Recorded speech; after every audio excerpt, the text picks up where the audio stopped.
आता वेळ आहे कार्यक्रमाची. नागपुरातील तरुण चित्रकार डॉक्टर देवयानी ठाकरे यांची सारिका पाठक यांनी घेतलेली मुलाखत आपण ऐकूया. श्रोताओं, आज हम बात करेंगे नागपुर शहर की उभरती जानी मानी चित्रकार जो कि पेशे से फिजियोथेरेपिस्ट है और वो है डॉक्टर देवयानी ठाकरे जी. तो आइए हम इनसे अधिक बात करते हैं और जानते हैं इनकी चित्रकारिता के बारे में. डॉक्टर देवयानी ठाकरे, हमारी स्टूडियो में आपका बहुत बहुत स्वागत है. धन्यवाद. Good morning Nagpur. बहुत खुशी हुई यहाँ आके. डॉक्टर देवयानी ठाकरे जी, पिछले साल नागपुर में एक एग्जीबिशन में आपकी चित्रकारिता यानी आपके पेंटिंग्स देखने का मुझे मौका मिला था. बहुत अच्छा लगा था आपकी पेंटिंग्स देखकर. तो हमारी श्रोताओं के लिए हम जानना चाहते हैं कि आपने उस एग्जीबिशन में कैसे हिस्सा लिया था, क्या थीम थी, वो सब आप जरूर हमारे साथ शेयर कीजिए. बिल्कुल. ये जो एग्जीबिशन हुआ था ये चिटनीस सेंटर में हुआ था और ये एक राष्ट्रीय स्तर का एग्जीबिशन था. अच्छा. जिसमें भारत के हर कोने से लोग थे, सारे आर्टिस्ट आए हुए थे और ये एक उम्दा कलाकारी का प्रदर्शन हम कहेंगे इस तरीके का था. उसमें मेरी 2 पेंटिंग्स का सिलेक्शन हुआ था. तो जब हम आपसे मिले वहां पे तो वो पेंटिंग्स एक एक्सप्रेशनिस्ट फॉर्म की पेंटिंग थी जिसमें अपने आप में कई सारी कहानियां घड़ी हुई थी जी. तो वो पेंटिंग्स वहां पे लगने का सौभाग्य मुझे प्राप्त हुआ सिलेक्शन कमेटी में. तो इस तरीके से नागपुर में एक एग्जीबिशन में नेशनल लेवल की मुझे पार्टिसिपेशन का मौका मिला. वाह, बहुत बढ़िया. आपका उस एग्जीबिशन में अनुभव कैसा रहा और प्रोसीजर क्या थी देवयानी? जैसे कोई भी एग्जीबिशन होता है तो सारे आर्टिस्ट का आर्ट फॉर्म्स को हमको भेजना होता है, उसके फोटोज भेजने होते हैं आज के दौर में और एक सिलेक्शन कमेटी उसका सिलेक्शन करती है. इसमें कुछ प्रोफेशनल आर्टिस्ट होते हैं, कुछ इमर्जिंग आर्टिस्ट होते हैं. इस तरीके की अलग अलग कैटेगरीज में इसको ये किया जाता है. अब वहाँ का एक्सपीरियंस देखा जाए तो हर आर्टिस्ट का आर्ट फॉर्म सच में बहुत ही सराहनीय था क्योंकि उसके अंदर में हर आर्टिस्ट से कुछ ना कुछ सीखने को मिलता है उनके एक्सपीरियंस से. हो सकता है कोई आर्टिस्ट आपसे उम्र में कम हो लेकिन उनका पेंटिंग का जो अनुभव है वो बहुत अच्छा होता है. उनका इंटेलेक्चुअल यानी उनकी सोचने की क्षमता हमारे सोचने की क्षमता से अधिक होती है. तो एक अच्छा एक्सपीरियंस होता है कुछ सीखने का, कुछ जानने का और सारी पेंटिंग्स का अनुभव करने का. क्या बात है, बहुत बढ़िया. डॉक्टर देवयानी, आपके मेडिकल प्रोफेशन के बारे में तो हम जरूर जानेंगे, लेकिन उसके पहले हम ये जानना चाहेंगे कि चित्रकारिता जो आप पेंटिंग्स बनाते हो और आप एग्जीबिशंस में हिस्सा लेते हो, ये सब सिलसिला कैसे शुरू हुआ और यानी कैसे आपको प्रेरणा मिली कि आप ये सब करें? देखिए, मुझे हॉबी के तौर पे चित्रकारिता का शौक बचपन से रहा. लेकिन आज से अगर 35 साल पहले की बात करें तो ड्राइंग, पेंटिंग, आर्ट को एक बहुत ऊपरी दर्जा नहीं दिया जाता था. केवल एक सब्जेक्ट होता था स्कूल के इसमें जिसमें एक आर्ट टीचर आपको कुछ आके पढ़ाते थे. तो इसी तरह जब मेरा आर्ट का ये था तो मेरे घर से भी था कि हाँ करो, बट इसमें आपका प्रोफेशन बनना मुश्किल है क्योंकि कुछ और आर्ट क्लासेस वगैरह से पाए नहीं जाते थे. फिर मैंने अपनी हॉबी जारी रखी, मैंने मेडिकल एजुकेशन जारी रखा. उस दौर में थोड़ी हॉबी को पीछे डालना पड़ा क्योंकि काफी बर्डन रहता है, लेकिन फिर भी कहीं ना कहीं ये चालू रहा. जब कोविड का दौर आया तो मैं कोविड ड्यूटीज पे थी, मैं आईसीयू में सर्व कर रही थी क्योंकि मैं कार्डियो रेस्पिरेटरी थेरेपिस्ट हूँ. तो उस दौरान मैं आइसोलेशन में थी, मतलब मैं घर 1.5 महीना गई नहीं थी. तो उस दौरान मुझे लगा कि ये सही टाइम है जहाँ पे मुझे जो भी मेरे दिमाग में चल रहा था उसको एक वे आउट देने के लिए. तब मैंने बहुत जेनरसली पेंटिंग्स करना शुरू किया अलग अलग मीडियम से. और उसके बाद में ये पेंटिंग सोशल मीडिया के थ्रू मैंने अलग अलग ग्रुप्स फेसबुक, इंस्टा पे ज्वाइन किए जहाँ पे ये पेंटिंग मैंने रैंडमली पोस्ट की. तो कुछ आर्टिस्ट जो पोर्तुगल और यूरोपियन कंट्रीज से थे उनको अच्छी लगी और उन्होंने मुझसे कांटेक्ट किया. वहां से इंडियन आर्ट गैलरीज से कांटेक्ट हुआ. इस तरीके से art to art, artist to artist मेरा कांटेक्ट चलता गया और अपॉर्चुनिटीज आती गई. वाह. तो आपको याद है आज भी कि फर्स्ट पेंटिंग आपने कौन सा बनाया था? क्या थीम थी? जब मैं छोटी थी तो फर्स्ट पेंटिंग जो मैंने बनाई थी वो वाटर कलर की पेंटिंग थी और उसमें एक चेहरा बनाया था मैंने जो कि बहुतों को समझ में नहीं आया था, बट मुझे बहुत अच्छा लगा था वो. तब से मैंने समझ लिया कि मुझे झाड़, पेड़, पौधे, पर्वत ये बनाने में शायद उतना इंटरेस्ट नहीं है. बना तो सकती हूँ, शायद इंटरेस्ट नहीं है, लेकिन एक एक्सप्रेशन वाला आर्ट जिसे हम एब्स्ट्रैक्ट आर्ट कहते हैं, एक्सप्रेशनिस्ट आर्ट कहते हैं, उसमें मेरी रुचि है, ऐसा मुझे तब समझ में आया. बट तब इसका एक्सेप्टेंस उतना नहीं था. और आज तक आपने कहाँ पार्टिसिपेट किया है डॉक्टर देवयानी? मैंने पार्टिसिपेट किया है जहांगीर आर्ट गैलरी में, ग्रुप शो में पार्टिसिपेट किया है, जो कि मुंबई की एक जानी मानी आर्ट गैलरी है। तो बहुत बड़ी उपलब्धि है जी। और उसमें भी सिलेक्शन कमेटी होती है जहांगीर आर्ट गैलरी की, जो आपका आर्ट फॉर्म सिलेक्ट करती है। बाद में academy of fine arts Kolkata, यहाँ पे भी मेरा शो लगा हुआ है। बाद में गुफा आर्ट गैलरी, जो कि आमड़ावदनी गुफा, अहमदाबादनी गुफा कहा जाता है, जहाँ M.F. हुसैन जी की पेंटिंग्स और उनका आर्किटेक्चर किया गया है। वहाँ पे भी सिलेक्शन कमेटी में मेरा चयन हुआ था। और ये सब रोमांटिका आर्ट डिकोडेड करके एक ऑर्गेनाइजेशन है जो आर्टिस्ट को प्रमोट करती है। उनके जो अध्यक्ष हैं वो है मिस्टर साकिब बख्शी। इनके थ्रू हम लोगों को ये अपॉर्चुनिटीज काफी हद तक मिली। वाह, क्या बात है। डॉक्टर देवयानी, इतनी बड़ी बड़ी जगहों पर आपने आज तक पार्टिसिपेट किया है, तो कैसे फील हुआ आपको, कैसा अनुभव था? इतने अलग अलग प्रकार के लोगों से आपका मिलना जुलना हुआ होगा, तो वो शेयर करिए हमारे साथ। बिल्कुल। कैसा होता है ना कि आर्ट अपने आप में एक अलग दुनिया है। जी हाँ। अगर हम सोचे कि एक पैरेलल डायमेंशन चलता है, ये पृथ्वी एक तरफ चलती है और आर्ट की दुनिया अलग तरफ चलती है, क्योंकि जो आर्टिस्ट देखता है वो बाहरी लोगों को अचानक से नहीं दिखता है। नहीं। तो हो सकता है कि हम लोगों की सोचने की जो तरीका होता है, आप आर्टिस्ट हैं, मैं आर्टिस्ट हूं, तो अलग अलग सोचने का तरीका हो सकता है। एक फूल को आप अलग नजरिए से देखें, एक फूल को मैं अलग नजरिए से देखूं। तो जब हम अलग अलग आर्टिस्ट इस तरह से मिलते हैं, कोई रियलिस्टिक आर्टिस्ट होता है, कोई पोर्ट्रेट आर्टिस्ट होता है, कोई एब्स्ट्रैक्ट, कोई एक्सप्रेशनिस्ट, तो इनमें से हर एक को अपना उनके सोच की क्षमता क्या है और उनसे वही जानना, ये अपने आप में एक अलग अनुभव होता है। हाँ। उससे काफी सीखने को मिलता है और दुनिया बहुत प्यारी लगने लगती है अचानक से। वाह वाह। तो बहुत सारे दोस्त भी बने होंगे फिर? बिल्कुल। मतलब जितने भी दोस्त बने हैं उनमें से काफी सारे प्रोफेशनल आर्टिस्ट हैं और काफी सारे मेरे जैसे हैं। कोई इंजीनियर है, कोई कॉल सेंटर्स पे काम करते हैं, कोई अपने आप में बड़े पोस्ट पे मैनेजर हैं, बट उनका शौक रहा है, कोई आर्किटेक्ट है, उनका शौक रहा है पेंटिंग का, जो उन्होंने कई सालों से संभाले रखा। और आज जब हम मिलते हैं तो बड़ी खुशी होती है कि इतने स्ट्रगल के बाद भी वो निखर के आ रहा है आर्ट। जितने साल गुजरते जा रहे हैं आर्ट उतना निखरते आ रहा है। जी, बहुत बढ़िया। डॉक्टर देवयानी, फिर आपके पेंटिंग्स आज तक कुछ सेल भी हुए हैं? जी, पेंटिंग्स का सेल हुआ है। यूएस में गई हैं कुछ पेंटिंग्स, कुछ पेंटिंग्स मुंबई वगैरह में सेल हुई हैं। नागपुर के कुछ हॉस्पिटल्स में मेरी पेंटिंग्स लगी हुई हैं। सो बड़ा अच्छा लगता है जब आपकी पेंटिंग्स के सामने कोई जनरल इंसान जिसे पेंटिंग्स के बारे में ज्ञान ना हो, वो आके खड़े रहते हैं, सोचते हैं कि ये कलर्स क्या कहना चाहते हैं और उन्हें कहते हैं कि मैडम बड़ा अच्छा लग रहा है। तो ये एक बहुत ही अच्छा अनुभव होता है। हम दूसरों को हील करते हैं अपने एजुकेशन से, बट पेंटिंग्स भी अपने आप में एक हीलिंग का काम करती है। तो ये बहुत अच्छा लगता है ये सोच के। बहुत वाइडर नजरिया हो गया है यानी आपका। आप एक उभरती चित्रकार भी है और पेशे से डॉक्टर भी है, तो बहुत बड़ा नजरिया भी यानी देखने को एक ये पहलू भी है आपके नेचर का। डॉक्टर देवयानी, आपको किस प्रकार का आर्ट फॉर्म पसंद है? आप अक्सर जो पेंटिंग्स बनाती है तो उसके बारे में हमें बताइए। जो मेरा आर्ट फॉर्म आप देखेंगे अगर, तो उसके अंदर में आपको डायरेक्ट कुछ चीज समझना मुश्किल है, क्योंकि ये आपके नजरिए को परखता है। इसे एब्स्ट्रैक्ट आर्ट कहते हैं। एक तरीके से एक्सप्रेशनिस्ट आर्ट भी है, काफी सारा एक्सप्रेशन होता है उसमें। देखिए, अगर हम आर्ट की बात करें तो दो प्रकार के आर्ट को विभाजित किया जा सकता है मेरे थिंकिंग के हिसाब से। एक वो आर्ट होता है जो इम्प्रेस करने के लिए होता है, और एक आर्ट होता है एक्सप्रेस करने के लिए। जब मैं इम्प्रेस करना चाहूँ तो मैं आपकी पसंद का कुछ बनाऊं, बिल्कुल। जब मैं एक्सप्रेस करना चाहूँ तो जो मैं चाहती हूँ वो मैं बनाऊं। तो मेरा जो आर्ट फॉर्म है वो एक्सप्रेशनिस्ट आर्ट फॉर्म है। तो इसके अंदर में इमोशंस, इसके अंदर में भावनाएं बहुत अधिक मात्रा में होती है। तो जितने समय तक आप पेंटिंग को देखेंगे, हर बार आपको पेंटिंग कुछ अलग कहानी बताएगी, आपके सोच के हिसाब से आपसे बातें करेंगी। तो ये उसकी स्पेशलिटी होती है एक एब्स्ट्रैक्ट आर्ट फॉर्म की, जो मुझे बहुत अट्रैक्ट करती है। इसलिए आर्टिस्ट लोगों का एब्स्ट्रैक्ट आर्ट फॉर्म में मुझे बहुत इंटरेस्ट है। कुछ जैसे बड़े आर्टिस्ट हो चुके हैं, M.F. हुसैन जी ही ले लीजिए। उसके साथ में कोलकाता के आर्टिस्ट हैं गणेश पाइन, उनकी पेंटिंग्स भी बड़ी अच्छी होती है। साल्वाडोर डाली करके आर्टिस्ट हैं, उनकी पेंटिंग्स, और पिकासो, इन लोगों की पेंटिंग्स बड़ी मतलब एब्स्ट्रैक्ट और स्यूरियलिज्म फॉर्म में होती है। सोचने पे मजबूर करती है, कहना क्या चाहते हैं, और बड़े अच्छे से कनेक्ट हो जाती है। हर व्यक्ति का वो अपना अपना नजरिया रहेगा। फिर बिल्कुल पेंटिंग आपसे बात करेगी जो आप उससे बात करेंगे। जी बिल्कुल। किन लोगों को देखकर और किस प्रकार का काम देखकर आप मोटिवेट होती है फिर अक्सर? अक्सर आजकल इंस्टाग्राम, फेसबुक, इनके चक्कर में बहुत सारे उभरते हुए आर्टिस्ट हम लोगों को उनके आर्ट फॉर्म्स दिखते हैं।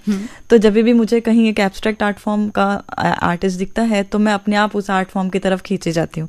ऐसे ही एक आर्ट फॉर्म आर्टिस्ट हैं जो कि पेशे से साइकोलॉजिस्ट हैं, वो है jaw Marcus. He is from Portugal. एक तरीके से मेरे मेंटर भी रहे हैं लॉन्ग डिस्टेंस में। तो उनका आर्ट फॉर्म भी देख के मुझे बड़ा अच्छा लगता है, क्योंकि कुछ अलग सा महसूस होता है, एक अलग सी फीलिंग आती है। तो ये आजकल के उभरते हुए आर्टिस्ट हैं जिनका आर्ट फॉर्म देख के बड़ी खुशी होती है। तो अपने आप वहाँ चले जाते हैं, वहाँ से कुछ आप पे उसका असर होता है, कभी कभी ना चाहते हुए असर होता है, ना जानते हुए असर होता है, और आपकी पेंटिंग में उसका इन्फ्लुएंस दिख जाता है। डॉक्टर देवयानी, आपके पेंटिंग्स के माध्यम से किस प्रकार की भावनाएं उभर कर आती है, ये हम जानना चाहते हैं। जो भावनाएं होती है मेरे पेंटिंग्स की, बहुत तीव्र भावनाएं होती हैं। मतलब बेसलाइन भावनाओं से मेरी पेंटिंग्स ऊपर होती हैं। क्योंकि देखिए, जब हम खूब हंसते हैं, खुद को एक्सप्रेस करने के लिए हंसते, तो हम ये नहीं सोचते हैं कि सामने वाला क्या सोच रहा है। लेकिन अगर मैं सामने वाले को देख के हंसूं तो मैं दबा के हंसूं। तो क्योंकि मेरा एक्सप्रेशनिस्ट आर्ट है, जैसे मैंने कहा, तो उसमें बहुत तीव्र भावनाएं होती है। प्रेम की तीव्र भावनाएं होती है, गुस्से की तीव्र भावनाएं होती है, दर्द की तीव्र भावनाएं हो सकती है, रोने की तीव्र भावनाएं होती है। तो इसका लेवल बहुत हाई होता है। अगर उसमें नृत्य है तो वो तीव्र प्रकार का नृत्य, संगीत है तो तीव्र संगीत होगा। इस तरीके से उसका कलर कॉम्बिनेशंस भी बहुत हायर टोन पे होता है। सटल टोन्स पे मेरा यूजुअली मेरे पेंटिंग्स नहीं होते हैं। अच्छा। मातृत्व भी है तो उसमें ब्रेस्ट फीडिंग से लेके लेबर पेन तक का पूरा उसका उसमें एक पेंटिंग में एक आधार होता है। आपको कौन से कलर भाते हैं? मुझे देखा जाए तो मेरे मोस्टली पेंटिंग्स, मुझे कलर तो सभी भाते हैं, लेकिन पेंटिंग्स में ज़्यादातर जब मैं खुद भी देखती हूँ तो उसमें ऑरेंज यानी नारंगी कलर, लाल रंग और नीला रंग, ये टिपिकल इंडियन कलर्स उसमें ज़्यादा होते हैं। क्योंकि आर्ट फॉर्म बड़ा फास्ट होता है और मैं बहुत कम ब्रश यूज़ करती हूँ, मैं हाथों से ही पेंटिंग ज़्यादा करती हूँ। तो इसलिए मुझे जो कलर होता है वो बेस कलर से ही मैं स्टार्ट करती हूँ। तो इन कलर्स के वजह से मेरे बेस कलर्स होते हैं जिसमें रेड, एक येलो, इंडियन येलो जिसे कहते हैं, वो ऑरेंज मिक्स हो जाता है उसमें, और ब्लू। ये 4 कलर्स हमेशा मेरी पेंटिंग्स में पाए जाते हैं और वो इंटेंशनल नहीं होते हैं, वो अपने आप आ जाते हैं उसमें। यानी जो आपके एक्सप्रेशंस है उसके अनुरूप ही आप रंगों का इस्तेमाल करती है, चयन करती है, ऐसा कह सकते हैं। एक तरीके से मेरे जो इमोशंस हैं, रंग मुझे वैसे चूज करते हैं, ये कहना ज्यादा उचित होगा। क्या बात है। और डॉक्टर देवयानी, हम ये भी जानना चाहते हैं कि एब्स्ट्रैक्ट पेंटिंग को छोड़कर आपको दूसरी भी पेंटिंग्स भाती है? हाँ, मतलब पसंद है। जैसे जो रियलिस्टिक पेंटिंग्स होती है उसमें बहुत स्किल लगता है, उसमें बहुत पेशेंस लगता है, उसमें बहुत तपस्या लगती है। तो मुझे देखने में वो पसंद आती है। मैं बना भी सकती हूँ, लेकिन मेरी बनाने की शैली में जो मुझे भाता है वो अलग है, लेकिन देखने के हिसाब से मुझे पसंद है। हाँ, मुझे एब्स्ट्रैक्ट का लैंडस्केप्स भी पसंद है। तो एक तरीके से उसमें पर्वत होता है, पानी होता है, लेकिन जैसे हम देखते हैं वैसे नहीं होता। लेकिन आप देखेंगे तो आपको समझेगा ये पर्वत, पानी, पेड़ है। ओके। अब हम ये जानना चाहते हैं कि विषयों का चुनाव आप कैसे करते हैं डॉक्टर देवयानी?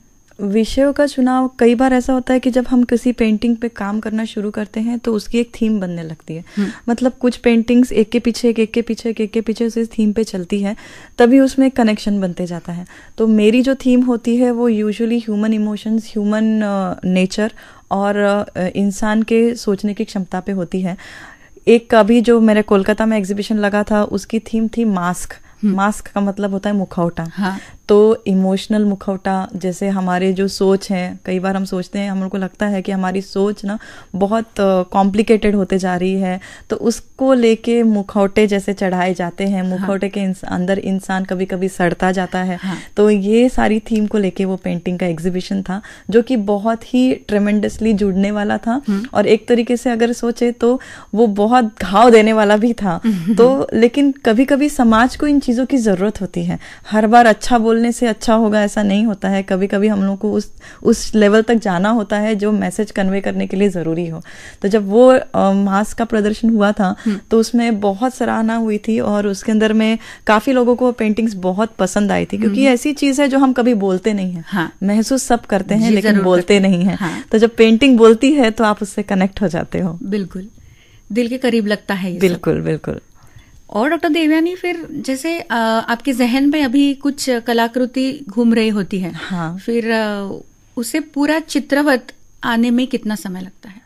देखिए, मेरा जो आर्ट फॉर्म है वो एक तरीके से ऑटोमेटिज्म के अंडर में आता है। मतलब मैं पहले से सोच के आर्ट फॉर्म बनाती नहीं हूँ। कभी कभी ऐसा होता है कि मैं कैनवास के सामने हूँ और मैं रंग बिखेरती हूँ और उसमें से मुझे कलाकृति दिखती है, तो वो अपने आप रंग लेने लगती है, फिर मैं उसे मॉडिफाई करके उसको रंग देती हूँ। तो एक तरीके से एक डिवाइन या फिर बहुत ही स्पिरिचुअल एक्सपीरियंस टाइप मेरे लिए होता है वो। तो ये पेंटिंग्स जो होती है इसके मल्टी लेयर पेंटिंग होती है, कई सारी लेयर्स होती है इसके अंदर में। तो कई बार पेंटिंग को अगर मैं एट अ स्ट्रेच बैठूं 5-6 घंटे 8 घंटे पेंटिंग करने के लिए, तो 3 दिन 5 दिन भी लग जाते हैं। और मेरा जो आर्ट फॉर्म है उसमें अगर मैं बार बार उठूं तो मेरी पेंटिंग अधूरी छूट जाती है। तो कई बार लोगों का ऐसा होता है कि वो महीनों तक एक पेंटिंग को धीरे धीरे बना सकते हैं। मेरे आर्ट फॉर्म में इमोशंस इतने ज्यादा होते हैं कि मैं उसको स्ट्रेच नहीं कर पाती हूँ। तो इसलिए अगर मैं बैठती हूँ पेंटिंग करने तो एट अ स्ट्रेच 5 घंटे 8 घंटे भी मैं करती हूँ पेंटिंग, और ऐसे 4-5 दिन में वो पेंटिंग मेरी पूरी होती है। कई बार 15 दिन भी लग जाते हैं क्योंकि लेयर्स चढ़ने के लिए टाइम लगता है। हाँ, तो उन इमोशंस में आप भी घुल मिल जाते हो? बिल्कुल, क्योंकि कई बार ऐसा होता है कि आज मेरा मूड थोड़ा डिफरेंट है, जो पेंटिंग अधूरी है वो मूड में मैं नहीं हूँ, तो मैं दूसरी पेंटिंग स्टार्ट करती हूँ। फिर उस मूड की पेंटिंग आने में जब आती है, जब पेंटिंग बुलाती है, तभी मैं उसे बनाती हूँ। और इन सब में घर वालों का और फैमिली मेंबर्स का कैसे सपोर्ट रहता है? ये बड़ा ही अच्छा सवाल है, क्योंकि हम जो आर्टिस्ट लोग होते हैं इनका लेवल ऑफ थिंकिंग थोड़ा अलग होता है, तो हमें बहुत सारे लोग पागलपन के करीब मानते हैं। तो ये सच भी है। तो जो नॉन आर्टिस्ट कैटेगरी होती है जब हमसे बात करती है, हमारा आर्ट फॉर्म देखती है, तो यार क्या बोल रहे हैं समझ में नहीं आ रहा है, क्या कर रहे हैं समझ में नहीं आ रहा है। घर वाले भी इससे परे नहीं है, तो घर वालों को भी इन चीज़ों को एक्सेप्ट करने में टाइम लगा कि आप 8-8 घंटे वहाँ बैठे रहते हो, आप स्टूडियो में बैठे हो, कभी खाली कैनवस देख रहे हो तो क्या देख रहे हो। तो एक तरीके से पागलपन ही होता है, और घर वालों की सराहना करनी चाहिए, क्योंकि इतना सब होने के बाद भी कोऑपरेट करना पड़ता है उन्हें। डॉक्टर देवयानी, अक्सर आप फिर किस प्रकार के कैनवास यूज करती है? मेरे जो कैनवास होते हैं वो स्ट्रेच्ड कैनवास होते हैं, और मेरा जो कलरिंग मीडियम होता है वो मोस्टली एक्रेलिक मीडियम होता है। और साइज क्या होता है फिर आपके कैनवास? साइज तो वेरी करता है, मतलब 12 इंच के कैनवास से लेके 5 फुट के कैनवास, 6 फीट के कैनवास तक भी जाता है। तो वो डिपेंड करता है कि कभी कभी 2-3 कैनवासेस मिलके एक बड़ी पेंटिंग भी बन जाती है। अच्छा। तो 5-6 फीट तक के भी होता है उसका आर्ट। आप तो इतनी छोटी सी है, जब से मैंने आपसे मिली हूँ तब से जहन में ये सवाल है ही, तो इतने 6 फीट लंबे कैनवास तक आप कैसे पहुंच पाती हैं? ये बहुत अच्छा सवाल है। देखिए, क्योंकि मैं स्ट्रेच्ड कैनवास पे काम करती हूँ, तो मैं सीढ़ी पे चढ़ के भी बनाती हूँ, कैनवास को लिटा के भी बनाती हूँ। मतलब पूरी सर्कस होती है एक बड़े कैनवास पे पेंट करना और उसके सारे एस्पेक्ट्स कवर करना। तो रंग बिखरे होते हैं जमीन पर, हमारे ऊपर, मेरे ऊपर, हर जगह रंग बिखरे होते हैं, तब जाके वो पेंटिंग बनती है। बिल्कुल। तो अभी आपके मेडिकल प्रोफेशन के तरफ रुख करते हैं। एक फिजियोथेरेपिस्ट है आप, और इतने सालों से प्रैक्टिसिंग फिजियोथेरेपिस्ट है, तो कैसे तालमेल बिठाती है, कोऑर्डिनेट कैसे कर पाती है? देखिए, यूजुअली हम फिजियोथेरेपिस्ट है, हमने मतलब वो भी एक मेरे दिल से जुड़ा हुआ मेरा प्रोफेशन है। क्योंकि जब लोगों को कुछ दुख होता है या लोगों को तकलीफ होती है, तो हमारे काम है उनका ठीक करना, और उनके चेहरे पे जो सेटिस्फेक्शन होता है वो एक बहुत बड़ी पूंजी होती है। तो दिन तो उसी में निकलता है, जैसे क्लिनिक्स, हॉस्पिटल्स, इसमें दिन निकलता है। लेकिन शाम को जब रात को कई बार सब लोग सो जाते हैं, मेरा टाइमिंग रात के 1 बजे के बाद पेंटिंग का है, तो 1 से 4, 5, 6 ऐसे पेंटिंग्स बनती हैं। तो 1 बजे जब मैं पेंटिंग के लिए जाती हूँ तो फिर वो मेरा मेडिटेशन हो जाता है। तो कई बार अगर मैं रात में पेंटिंग करती हूँ तो वो मुझे दिन में पूरा काम करने की ताकत दे जाती है। बिल्कुल। तो ये होता है कि मैं रोजाना पेंटिंग नहीं करती हूँ, हफ्ते में 2 दिन, 3 दिन, कभी 15 दिन में ऐसे मेरी पेंटिंग्स चलती है। बट रात का ही टाइम होता है मेरे पेंटिंग का, जब सब शांत होता है तब मेरी आवाज ज्यादा होती है। रंगों की आवाज ज्यादा होती है। और आज से कुछ साल बाद डॉक्टर देवयानी खुद को कहाँ देख रही है फिर? अगर हम चित्रकारिता के इसमें देखें तो अभी तक का जो मेरा सफ़र रहा है वो बड़ा स्मूथ रहा है। मुझे काफ़ी लोगों का सपोर्ट मिला है, कई जगह से क्रिटिसिज्म भी मिला है, बट वो भी एक भाग होता है आपके सीखने का।